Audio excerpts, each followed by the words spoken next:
Kemudian kita pindah ke pasal atau bab yang ke-141, orang yang aman di tempatnya. Imam Bukhari berkata rahimahullah di hadis nomor 300. Berarti kita sudah belajar 300 hadis ya. Sudah berapa yang dihafal? Allahu a'lam.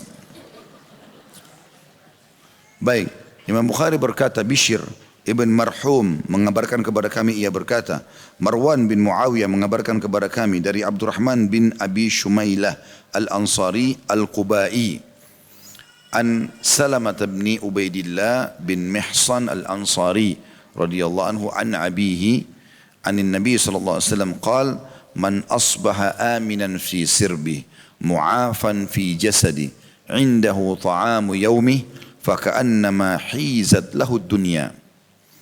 Dari Salamah bin Ubaidillah bin Mihsan al-Ansari radhiyallahu anhum ajma'in, dari ayahnya, dari Nabi sallallahu alaihi wasallam, beliau bersabda, barang siapa yang tiba di pagi hari dalam keadaan aman di tempat tinggalnya, diberikan kesehatan pada tubuhnya, dan ia memiliki makanan pada hari itu, maka seolah dunia terhimpun dan diberikan kepadanya. Kandungan hadis ini dikatakan, hadis di atas menunjukkan bahwa seseorang membutuhkan kecukupan dan keamanan di dunia. Barang siapa yang memiliki keduanya, maka ia telah memperoleh kebahagiaan dunia.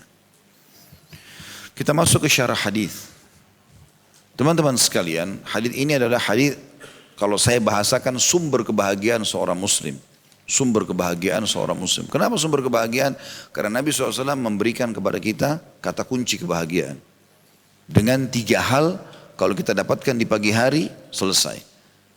Karena Nabi SAW gambarkan di sini seakan-akan dunia terhimpun semua padanya. Jadi seperti dari raja-raja dunia gitu. Makanya beliau berkata, man asbaha aminan fi sirbi. Siapa yang tiba pagi hari, dia aman di tempat tinggalnya. Maksudnya banyak maknanya. Di antara maknanya adalah dia punya tempat tinggal, walaupun kontrak. Atau dia numpang sama orang tapi aman. Atau dia berada di satu negara walaupun tidak punya rumah, dalam kondisi negara itu aman.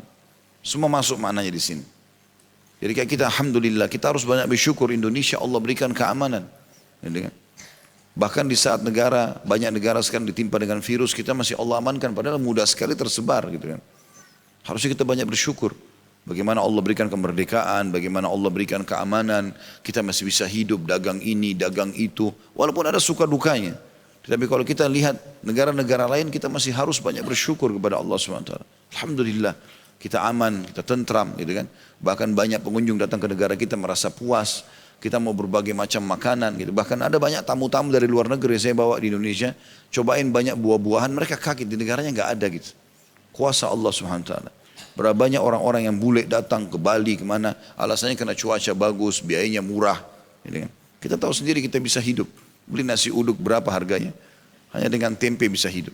Harus banyak bersyukur. Allah mudahkan, keberkahan ada gitu. Jadi jangan cuma berkeluh kesah. Karena banyak warga kita ini selalu keluh kesah. Semuanya salah. Dan uniknya kalau ada bagi dia pribadi itu salah, langsung mau dirombak total. Gitu kan? Ribut tentang masalah pemerintahan. Mereka mengatakan ini pemerintahan begini dan begitu. Ganti saja. Ganti apa ya? Ganti presiden, ganti menteri, ganti gubernur, ganti bupati. Memang gampang. Siapa yang mau gantiin? Kamu yang mau gantiin. Nah, coba tanya dulu yang ribut-ribut ini, dia bisa urus rumahnya enggak? Lihat rumahnya, dia sama istrinya sudah aman belum? Dia sama anaknya, dia sama tetangganya, atau dia jadi RT dulu deh. Urus dulu tuh RT tuh 30 rumah, bisa enggak? Tiap malam keliling-keliling tanya tetangga ada yang sakit enggak? Bisa enggak? Baru ngomong gitu, ini ngomongnya luar biasa gitu. Jadi seperti saya sering bahasakan seperti penonton bola, lebih hebat dari pemain bola. Pemain bola dari kecil main bola, begitu meleset penaltinya, bodoh gitu. Dia kalau masuk belum tentu gol. Itu banyak sekali. Naudzubillah ini. Jadi kita harus banyak bersyukur kepada Allah SWT. Yang benar, doain pemimpin, doain siapa yang sedang berada, ada siapa sajalah dari tatanan RT, RW, terus sampai lurah, camat, sampai ke presiden, doain kebaikan. Yang saya lihat masih ada kekurangan kita teman-teman, harusnya kita lakukan ini. Terlepas daripada, jangan bilang saya membela ini, membela itu, bukan. Saya sedang membicarakan hukum agama. Karena siapapun yang faham hukum ini, dia akan sampaikan sama walaupun di Eropa, walaupun di Saudi, walaupun di mana-mana gitu. Islam menyuruh kita mendoakan pemimpin. Apa kata Umar bin Khattab? Dia kumpulin sahabat lalu dia bilang begini. Kalau seandainya kalian punya doa mustajab, Allah pasti kasih. Apa yang kalian berdoa? Ada yang bilang, ya Amir Mu'minin saya berdoa supaya Allah kasih saya harta banyak, lalu saya sedekah. Ada yang mengatakan, ya Amir Mu'minin kalau doa saya mustajab, saya minta saya bisa jihad, saya mati syahid. Ada yang mengatakan begini dan begitu, banyak. Semua kegiatan baik sebenarnya. Setelah selesai semuanya, lalu Umar ditanya, wah Amir Mu'minin, kalau anda doanya bagaimana? Dia bilang, kalau saya punya satu doa mustajab, saya akan doakan pemimpin muslim agar bisa jadi adil dan baik. Karena kalau dia baik, baik semua masyarakatnya, kan begitu. Ini tidak ada. Khutbah Jumat tidak ada kita dengarkan doa itu. Di Saudi seluruh masjid doain raja mereka. Supaya dapat hidayah. Orang mungkin ada yang buruk terus jadi baik, bisa saja dengan doa-doa kita. Bayangkan kalau 100 juta, 200 juta orang doain, luar biasa gitu kan. Daripada cuma tahu salah, bodoh ini, apa, ganti, luar biasa ini. Gitu. Seperti tukar-tukaran kartu, main kartu gitu, gampang sekali gitu. Padahal repotnya luar biasa gitu. Maka kita harus lihat globalnya teman-teman. Kalau Allah subhanahu wa ta'ala berikan kita kayak negara kita aman, tentram, itu sebuah nikmat yang luar biasa. Itu masuk dalam makna hadis ini. Siapa yang tiba pagi hari kayak kita pagi tadi, Bapak Ibu bisa mandi, mungkin ada yang tidak puasa sempat sarapan, bisa pilih baju, bisa segala macam. Teman-teman kita di depan itu transaksi jual barang pun itu sebuah nikmat yang luar biasa. Walaupun mereka cuma jual barang beberapa pakaian, bisa transaksi. Ada beberapa negara nggak bisa orang jual, ketakutan, ya, tidak ada keamanan, sulit sekali. Aman itu sebuah nikmat yang harus kita syukuri. Ya. Di Syria kalau kita lihat cuplikan sekarang, hampir 100.000 orang mati dibunuh oleh presiden mereka, itu sampai makan pasir. Ada yang sudah tidak makan mungkin 2 bulan, 3 bulan gak makan, cuma minum air. Badannya tinggal tulang saja. Saya lihat cuplikannya. Begitu susahnya mereka gitu. Dulu mereka nikmat. Dulu negeri Syam itu, apalagi Syria, itu dibahasakan oleh orang-orang, kalau jalannya ada yang retak jalan aspalnya, itu keluar pohon apel. Kena suburnya gitu kan. Tapi karena ribut sana sini protes, jadi kacau semuanya, ya, jadi luar biasa. Ini harusnya orang banyak bersyukur kepada Allah Subhanahu wa taala. Allah Maha melihat, Allah Maha adil, ya. Saya ulangi, jadi di sini peringatan Nabi SAW yang pertama, man asbaha aminan fi sirbi. Siapa yang bangun di pagi hari aman di tempat tinggalnya. Baik, apalagi kalau dia punya rumah pribadi nih. Rumah pribadi besar, ada pembantu, ada supir, luar biasa. AC remote tinggal pencet jadi dingin, kamar mandi tinggal putar, ada air panas. Ini nikmat yang luar biasa. Kadang-kadang saya kalau menikmati begitu di rumah, sudah nggak bisa mau ngomong apa sama Allah ini. Kita mau minum ada dispenser dingin, mau mandi ada air hangat, ada pembantu, ada supir, ada ini, semua ada. Buka kulkas makanan semua ada. Pengen apapun tinggal transport, tinggal beli, tinggal. Sekarang dengan online Allah mudahkan luar biasa. Ini syukuri ini. Kalau orang kufur nikmat bisa diangkat oleh Allah SWT wa na'udzubillah. Jangan. Banyak bersyukur. Alhamdulillah. Alhamdulillah. Ini nikmat yang besar.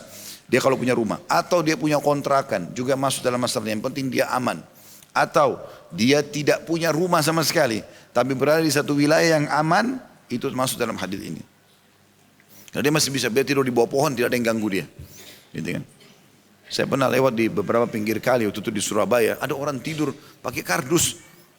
Saya sampai terengah lihat, subhanallah, bisa tidur di sebelah kali sama anaknya gitu tidur, tapi bahagia, masih bisa tenang. Kenapa? Karena aman, gitu kan.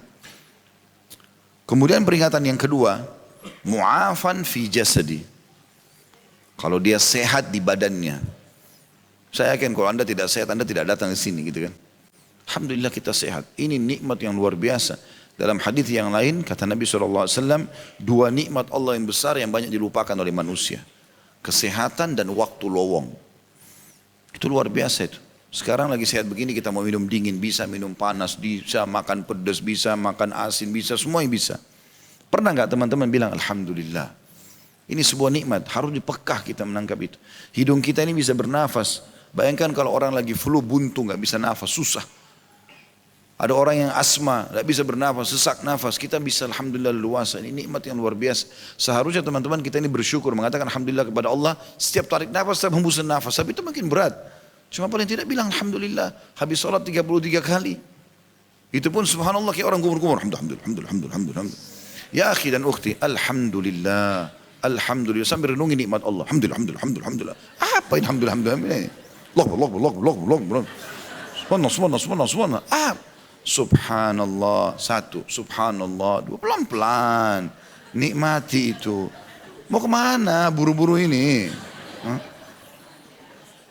Pelan-pelan nikmati, bersyukur kepada Allah sambil merenungi nikmatnya Allah, begitu.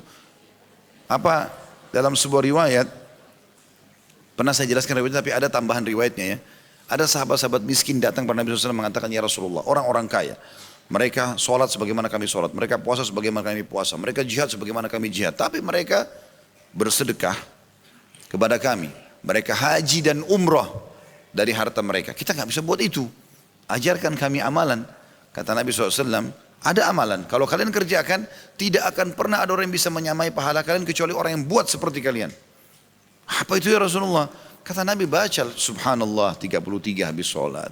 Alhamdulillah 33. Allah Akbar 33. Riwayat dan 34. Genapkan 100 dengan la ilaha illallah. Wahdahu la syarika la lahul mulku wal hamdu wa huwa ala kulli syai'in qadir. Maka kalian akan dapat semua itu. Artinya dapat pahala jihadnya, dapat pahala haji, dapat pahala umrah. Sampai sebagian ulama memasukkan bahwasanya zikir habis sholat 33 kali ini masing-masing tadi. Subhanallah, alhamdulillah, Allah Akbar itu sama dengan pahala haji dan umrah. Lengkap, sempurna. Itu kan luar biasa. Syukuri, ini nikmat yang besar. Jari-jari kita masih bisa bergerak. Ya, saya pernah subhanallah di kelas oleh seorang dosen, beliau mengatakan begitu masuk, kita sekarang akan bahas masalah nikmat Allah. Sekarang dia minta satu kelas, kami 50 orang, tutup matanya semua. Kami tutup mata pada beberapa detik, ikuti dosennya. Lalu dia bilang, bayangkan akhi, kalau keadaanmu seperti ini, kau nggak bisa melihat, kau cuma dengar suara. Dia langsung buat kita tafakkur pada saat berpikir. Itu di kelas. Dia berbicara sangat baik. Dia mengatakan coba renungi sekarang. Tutup mata terus lihat. Bayangkan kalau begini keadaanmu. Kau tidak tahu siapa di depanmu. Mukanya bagaimana orang yang bicara. Kau cuma dengar suara. Kau nggak tahu rumah ini warnanya apa, bentuknya apa. Pohon ini warnanya apa. Buah itu bentuknya seperti apa. Tidak tahu karena buta. Lalu dia bilang, ini cuma berapa detik ya? Mungkin cuma 10 detik. Beliau bilang, sekarang buka. Lihat nikmatnya Allah ini. Bisa lihat macam-macam. Makanya jangan selalu hidupnya keluh kesah. Karena nikmat Allah banyak sekali. Ya, saya akan pernah ceritakan itu. Ada seseorang datang kepada Syekh mengatakan, Syekh lagi pengajian, dia potong pengajian Syekh di Saudi. Sebentar Syekh, saya orang miskin minta bantuan. Kata Syekh, kaget, taklim diberhentikan. Supaya maksudnya Syekh ini sampaikan jamaah, ayo bantu nih orang susah gitu. Lalu kata Syekhnya, berhenti pengajian, dia bilang, kau orang kaya. Dia bilang, Syekh saya orang miskin. Kata dia, kau orang kaya. 3 kali. Sampai orang itu mengatakan, demi Allah saya orang miskin. Kata Syekhnya, demi Allah kau orang kaya. Terus dia bilang, bagaimana anda bisa tahu keadaan saya? Saya lebih tahu. Kata Syekhnya, iya. Kau mau saya hitung hartamu? Mau. Berapa jarimu? 10. Mau enggak satu jari kau saya potong, saya bayar 1 juta real. 3,5 miliar. Saya kasih, tapi satu saya potong. Oh enggak mau. Kau punya 10 juta real nih. Nih, banyak ini. Luar biasa. Mau enggak matamu satu saya congkel, 1 juta real satu. 3,5 miliar. Enggak mau. Hidung. Semua disebut sama Syekh. Enggak mau. Kau ini orang kaya raya. Tinggal keluar cari makan. Kok cerewet benar gitu. Tidak ada susahnya tinggal cari bekerja lama, tidak ada susah. Makanya teman-teman kesehatan itu, bisanya jasad kita bergerak, berfungsi semua mata, telinga, hidung, lidah, ini luar biasa. Dari jari semuanya kaki bisa bergerak, itu nikmat yang luar biasa. Makanya Nabi bilang, selain tempat tinggal ada, ingat tempat tinggal tadi, rumah sendiri itu nikmat terbesar. Kontrakan pun dipinjamin orang juga nikmat besar. Tidak ada rumah tapi tinggal di negara yang aman juga nikmat besar. Tambah lagi, jasadnya sehat. Masih bisa aktivitas hari itu kayak kita. Alhamdulillah, ini nikmat yang luar biasa. Yang ketiga, kata Nabi, indahu ta'amu yaumih. Dan dia miliki makanan untuk dia makan hari itu. Kenapa Nabi sebut hari itu? Karena umur kita cuma hari ini. Besok kalau kita hidup baru kita anggap kita punya umur lagi kan gitu. Tugas kita hanya selama kita hidup kan gitu. Begitu kita meninggal habis tugas sudah. Selesai. Makanya Nabi bilang, kalau dia punya makanan dia bisa makan selama di hari itu, maka itu luar biasa, sudah nikmat yang luar biasa. Dan makanan teman-teman bukan tolok ukur mewahnya, tetapi yang cukup, yang bisa memenuhi, menghilangkan rasa lapar kita. Kata Nabi SAW, wahai anak Adam, makanlah sesuatu yang cukup membuat tulang belakangmu bisa tegak. Kita makan, ya cukup selesai, yang penting bisa makan. Dan jangan pernah melihat orang yang di atas kita. Kalau kita selalu lihat orang di atas tidak pernah bersyukur. Kita hanya makan nasi uduk sama tempe, lalu kita lihat orang yang makan daging sapi, beef stick segala macam, pastilah susah gitu kan. Kita jadi hilang kenikmatan ini. Coba nikmati nasi sama tempe itu, enak makan. Nah kita tidak peduli dengan yang lain, maka kita akan enak. Subhanallah, kita bedakan antara orang yang menikmati makanan itu dengan tidak. Walaupun ada orang subhanallah biar makan biskuit, kita lihatnya kita jadi pengen makan juga. Karena enaknya dia nikmati. Ada beberapa teman-teman dulu di kampus, waktu kami masih di Madinah, kalau dia lagi makan gitu, kita juga pengen makan. Karena dia apapun dia makan dia nikmati benar. Gitu kan? Itu orang yang bersyukur kepada Allah. Ada orang tidak, biar makanan mewah. Ini kemarin sudah makan. Begini, begitu. Itu Allah sedang melihat itu. Terima kasih kepada Allah Subhanahu wa taala, bersyukur. Tidak akan bertambah, tidak akan pindah kepada hal yang lebih baik kecuali kita syukuri dulu. Ada makanan hari ini biar sederhana, nikmat besar, syukuri. Apa kata Nabi SAW setelah mengingatkan 3 hal ini? Siapa yang punya tempat tinggal yang aman, siapa yang jasadnya sehat, siapa yang punya makanan hari itu saja. Gak bicara besok. Berasnya pun tidak ada kayak kita mungkin beras beli 1 karung untuk 1 bulan. Ya, taruh di mana tempatnya, di rice box atau apa itu. Gak ada begitu-begitu. Kita tidak punya kecuali hari ini saja. Apa kata Nabi? Faka'annama hizat lahud dunya. Maka seakan-akan dunia ini semua kemanfaatnya sudah datang kepada dia. Nggak lagi dia butuh maksudnya. Itu selesai. Dia dianggap orang yang paling luar biasa. Dan ini peringatan Nabi SAW yang sangat luar biasa. Di situ ada penjelasan kata juga saya ingin bacakan. Disebutkan sirbun dengan huruf sin dan di fathah berarti hewan ternak, dan seseorang disebut aminan fi sarbi apabila ia tidak khawatir dan takut jika harta yang dimilikinya dirampok. Berkata dia dalam kondisi aman. Itu kalau dibacanya dengan fathah sarbun. Kalau dibaca dengan sirbun dengan huruf sin yang dikasrah berarti sekawanan binatang liar dan juga burung. Sehingga maknanya aminan fi sirbi adalah dirinya, anggota keluarga dan para pengikutnya dalam keadaan aman. Mu'afan fi jasadi dalam keadaan sehat, dan hizat artinya dikumpulkan lalu diberikan kepadanya. Tapi yang kita ingin garis bawahi adalah kalimat sirb. Jadi dia bisa 2 makna, bisa sarbun, bisa sirbun. Ya, man asbaha aminan fi sirbi, bisa man asbaha aminan fi sarbi. Dua-dua maknanya sama. Dua-dua punya makna sendiri, tapi dua-duanya kata ulama hadis masuk dalam makna ini. Baik itu sarbi atau sirbi. Kalau sarb tadi itu berarti dia tidak khawatir hartanya dirampok. Kalau sirbi adalah dia aman di dirinya, di keluarganya, di sukunya, dan tidak ada yang mengganggu mereka. Seperti itulah. Dan ini makna yang sangat dalam tentunya.